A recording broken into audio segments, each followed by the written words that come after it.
Assalamualaikum guys, welcome back to my channel. Hope everyone's doing well.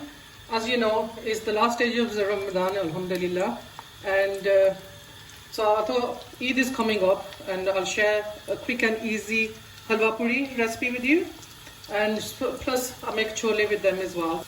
In here I've got 3 medium-sized onions that are roughly chopped up with a half a cup of oil.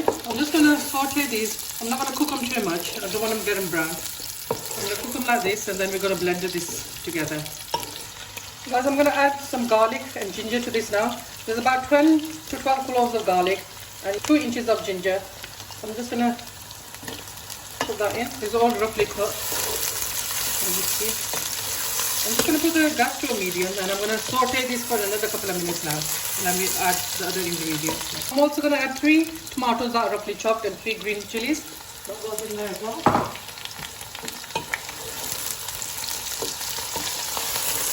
Again guys, I'm going to cook this for about a couple of minutes, and then I'll show you what we do.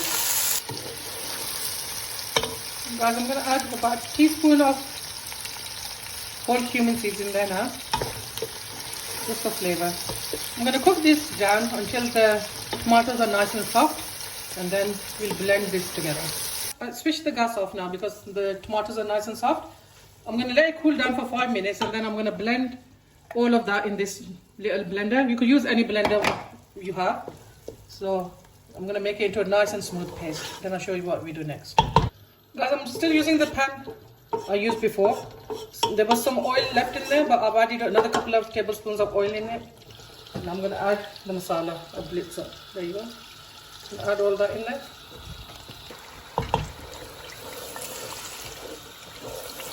The masala is already cooked, guys, but I'm just going to, again in the oil, cook it for a couple of minutes, and then we'll add all the spices in it.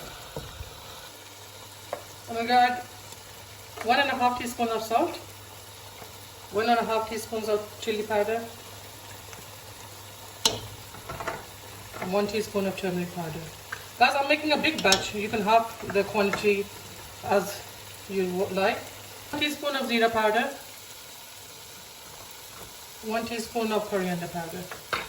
I'm just going to add just a tiny bit of water in here.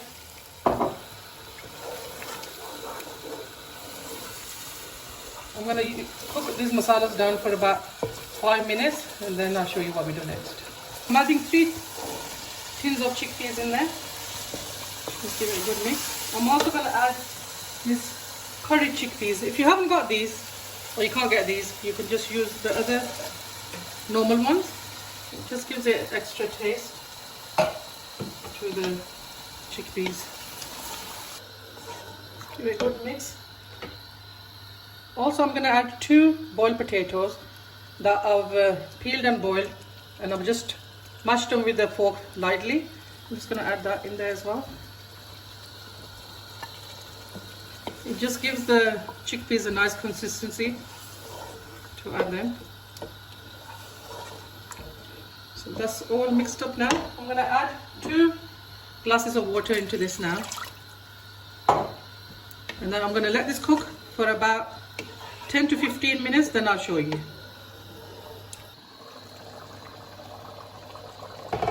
After 15 minutes, it should look something like this. I've taken a couple of spoons out of the gravy, the chole and the potatoes, and I've mashed them lightly. I'm going to add that back into this now.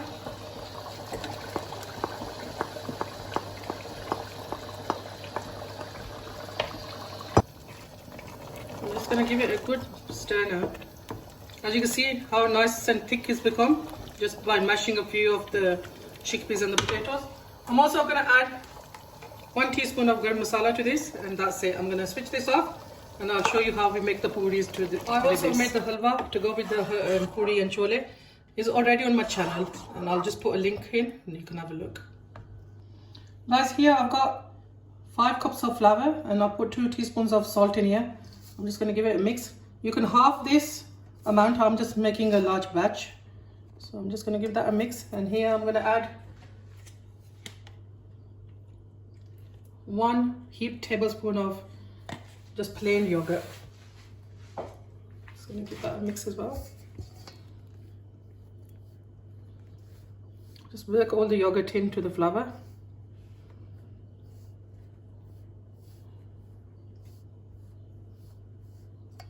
And now I'm gonna add just tap water and make it into a nice smooth dough. Just add small amounts of water at a time. You don't want to get it too soft.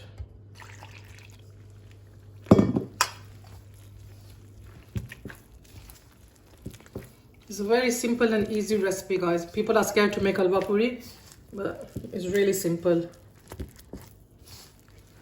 So you should give this a try for Eid breakfast.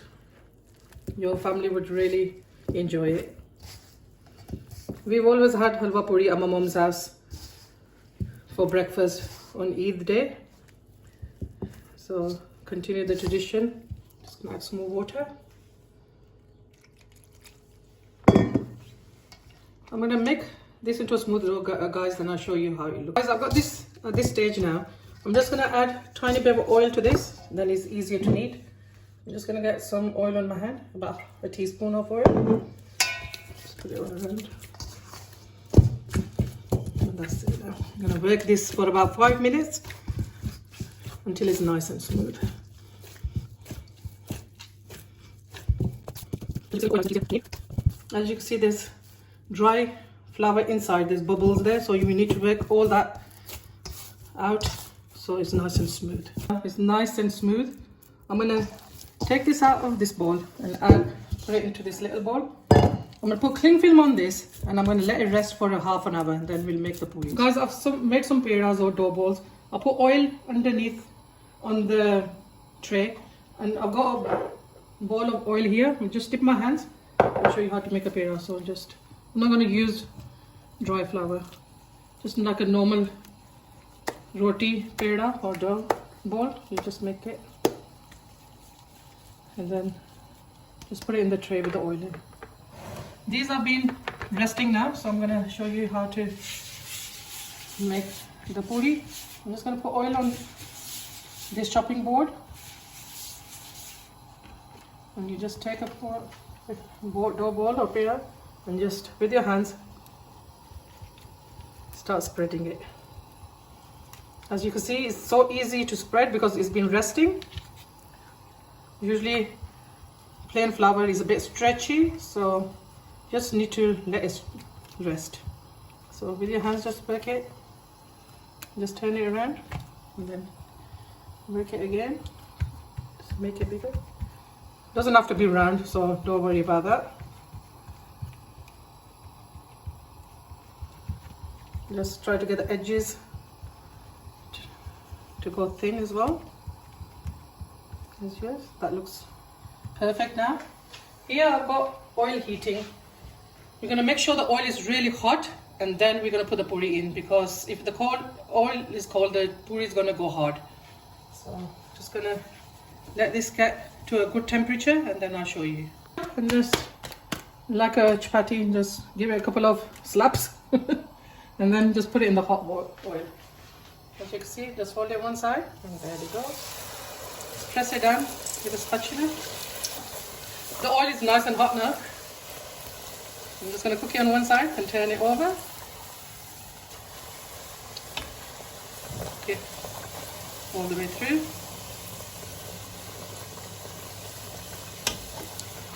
Let's turn it again. As you can see, it's coming nice and brown. I'm going to take this one out and I'm going to put the next one in.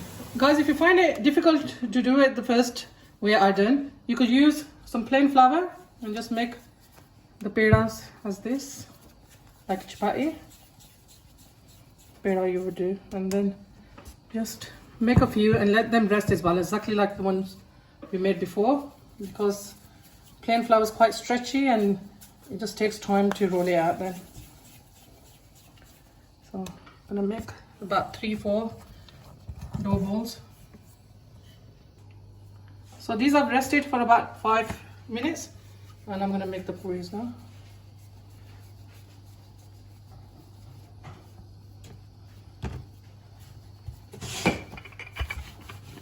This First I'm using a rolling pin.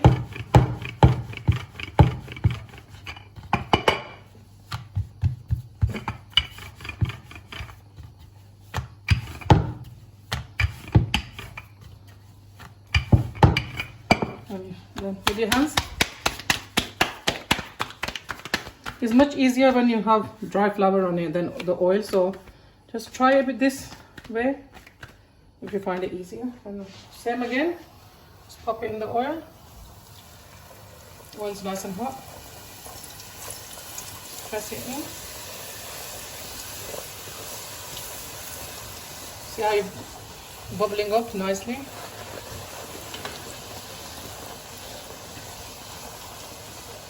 That's it, guys. That's how long it takes. A couple of minutes either side and that's cooked. I'm going to take this one out. Here you go, guys. Halwa puri is ready, and with chole as well. That looks really yummy and inviting. As you can see, nice and soft puris. Make sure you give this a go for Eid breakfast. Everyone will love it. All your family will enjoy this. Hope you enjoyed this video. Please give it a like and a share, and make sure you subscribe to my channel. Allah Hafiz.